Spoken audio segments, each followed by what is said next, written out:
Hello everybody and welcome back to my channel. I'm so happy that you wanted to join me today because today I am going to take you guys through the things that I eat on vacation, or more like staycation, because all of last week Jens and I and a couple of friends, we went to his parents' cottage for 5 days and it was such a nice time.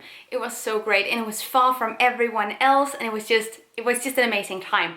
And a couple of days within that staycation, I decided to film a couple of bits and bobs to show you, but I didn't film throughout the entirety of the 5 days because I was in a full-on staycation relax mode and I forgot to do my job. Everything is going to work out anyway. I have a couple of things that I want to show you, so the video is going to be kind of a what I eat in a day, but then on several days. This trip was just a 5-day long feast. And that's something that happens every time we go on vacation. I feel like we consume so much food. We eat all the time. And yeah. We were also experimenting with a lot of traditional Danish classics, but then veganizing them. And there's tons of stuff here, so let's just get right into it. On the first morning, we started out slow and we lit the fireplace to feel nice and cozy. It's also the primary way of warming up the house because it gets pretty cold at night. I made for breakfast a piece of toast with peanut butter and then had a big glass of water on the side. Not everything we bought for the trip was plastic-free food-wise because it's really hard to prepare that for 4 people on a trip where we don't know which stores we're going to be able to head to. But we did aim to get as many plastic-free products as possible, and instead for plastic we opted for glass, paper or tins when buying stuff in packaging because that is easily recyclable. This is something that we do almost every time we're in the cottage, and it doesn't really matter what kind of season it is. It's just so nice because the ocean is so close, and yeah, it's just a-okay. The water was definitely not the warmest and it came in at a solid 16 degrees Celsius. So I would describe this as a morning swim that was fresh and swift. It's one of those things where it just feels awful when you're in the water. It's so cold and it's really hard to do anything because your muscles are just, they're so tensed up. But once you get them, you get back into the cottage and you get sort of heated up again. Your body is so alert and it's such a great experience and I love doing this. I mean, just yes. Afterwards I got ready and I brought several of my zero waste care products from home, but as the week progressed I used less and less of the products, which happens every time I'm staying in this cottage. Ready to slay, aka antiquing and eating ice cream. Then we had our actual breakfast. Jens and I shared a bowl of oatmeal with vegan butter and aha, more peanut butter. Gotta get those healthy fats, yo! And we also got some peas and some watermelon on the side. I continuously ate peas as a snack throughout the day and throughout the week as well. It's one of my favorite things to snack on during summertime and they're really easy to find in Denmark in bulk, or at least without plastic. Then we went looking at flea markets and thrift shops in the local area where I bought a couple of bits and bobs, some silver spoons, a dress and some 1960s women's magazines, which I find so interesting and I think it could be really cool to frame them once I get back home. I really don't do souvenirs in general, like going to an actual store and getting a souvenir that says I love blank whatever place you're at, but instead of souvenirs I love going to a specific area's thrift shops.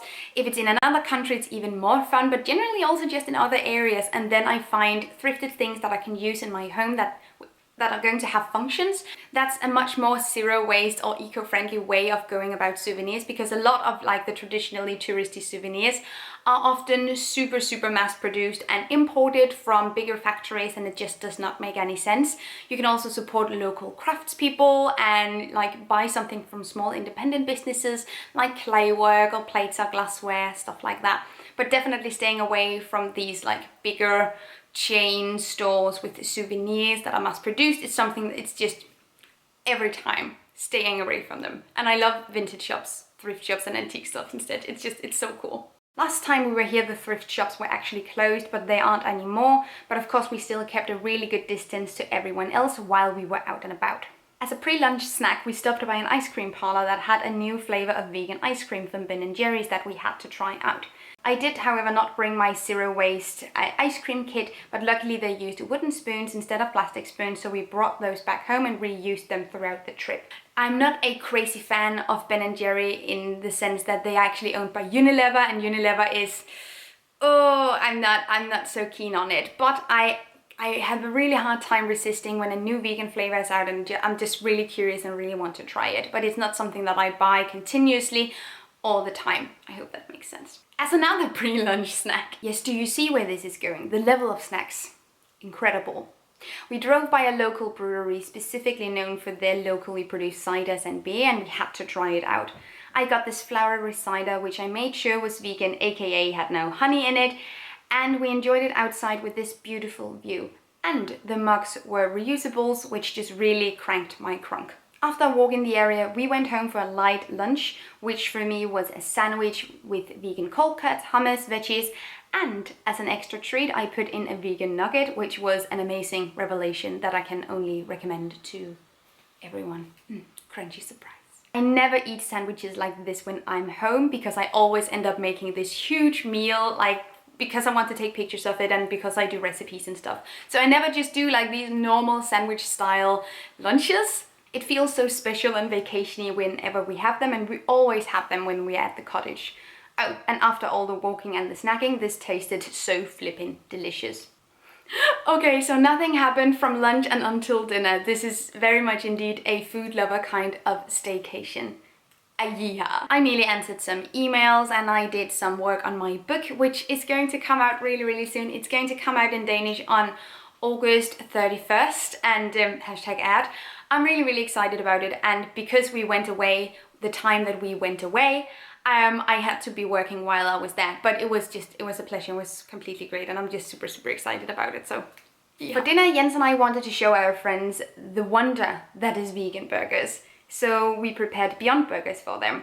It's not necessarily the most plastic-free dish in the entire world. Beyond Burgers do come in plastic packaging, sadly, but the ingredients came relatively plastic-free. With it, we had some wine, which was specifically labeled vegan. Not all is, so it can be kind of a jungle to figure out. So I always use Barnivore to double check. The weather was great, and after dinner we went for a walk to the beach, which is not only something that we love, but I straight up saw Molly had the best time of her life.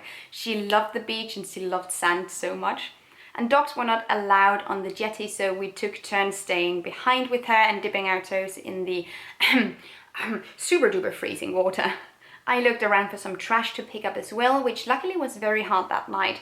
The beach was super clean and that was great to see. I only found 4 small pieces of trash and I put them in a closed bin before leaving. On day 2 we woke up a little bit late on full staycation mode, so I jumped straight into lunch, which was the same as yesterday. A sandwich with hummus and vegan cold cuts and veggies, but without the legendary vegan nugget to spice things up. They all sadly perished last night. I also had more peas, and Molly is obsessed with them too, so once in a while I give her a little pea as well. By the way, she's wearing a little diaper because she's in heat and likes to jump on the couches, but she is not wearing it 24/7 and she doesn't seem to mind. Bam! Okay, jumping straight into dinner. We did not actually jump straight into dinner. We had an amazing day where we went on hikes, we played board games and fun small activities, but I just forgot to film any of them because I was in full staycation mode. I veganized a Danish dish with these soy chunks from Like Meat. They are the best meat substitutes in my opinion, and I was using the chunks and some white asparagus to veganize the Danish classic tartlets or tarteletter. This dish is made with white sauce and chicken and asparagus, and it is served in this savory pastry bowl. I boil the soy chunks in veggie broth, and once they are tender I take them out and I pull them through with a fork to create small slender pieces.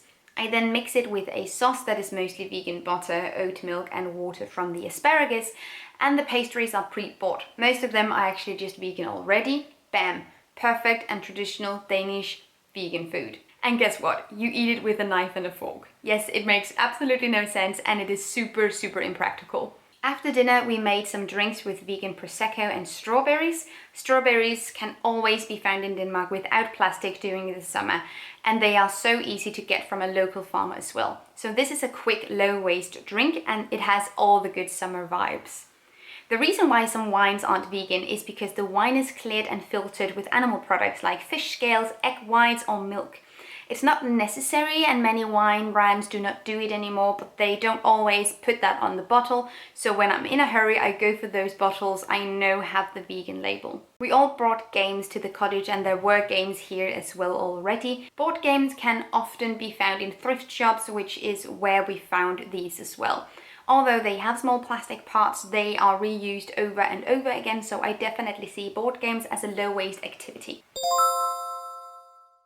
We'll skip right over to lunch again. I made vegan chicken salad with the leftovers from last night's dinner. I simply mixed the rest of the sauce from the tartlets with vegan mayo, chives, spring onion and chopped red onion.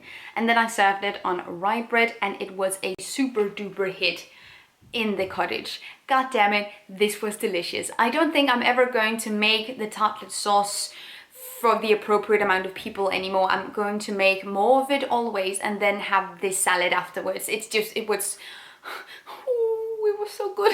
As an afternoon snack, I also made vegan waffles for us. I simply found a recipe online and changed the eggs for a bit more oil, a bit more oat milk and a quarter of a beer. The waffles that we make in Denmark are most of the time served with jam and powdered sugar, which is also my favorite toppings. And most waffle irons here have the shape that makes all the small hearts round together. Then I forgot to film dinner, but I can tell you that we had my totally classic cashew cream pasta dish, which tastes completely like carbonara, but is 100% vegan. I hadn't had pasta in a really long time, and I started to feel like I missed it a little bit. I cannot go without it. And it's just such a crowd pleaser because everyone always seems to like it. And they also did today, so that was yay. As a special treat, Jens prepared a one-shot session of Dungeons and Dragons for us to play.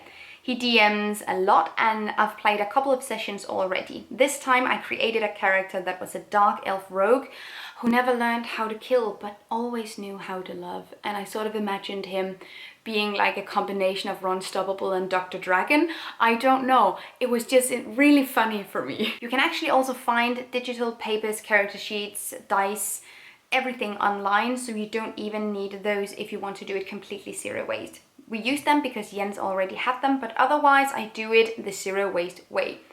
We played while the light disappeared outside, and it was such an amazing time. That was a couple of bits and bobs from my staycation, primarily what we ate, which honestly is one of the most important things about staycations or vacations in general. Oh my god, I love food. Surprise.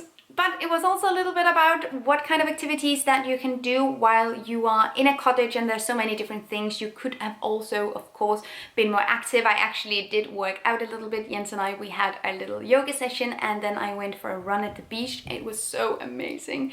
But this was just a little run through, very real, very just what is going on, what is happening, and I hope you guys liked it. If you did, you can leave me a comment down below and tell me what your ideal vacation mood is, and just, yeah, let me know. Like up this video if you liked the video, and I will see you guys in my next video. Take really good care of yourselves. Until then, bye. Thank you so much for watching this video, and also a special thank you to my Patreon supporters. You guys help me create green zero waste content, and I love you guys. You can find the links to my social media accounts down below and the link to my Patreon on this screen. Bye!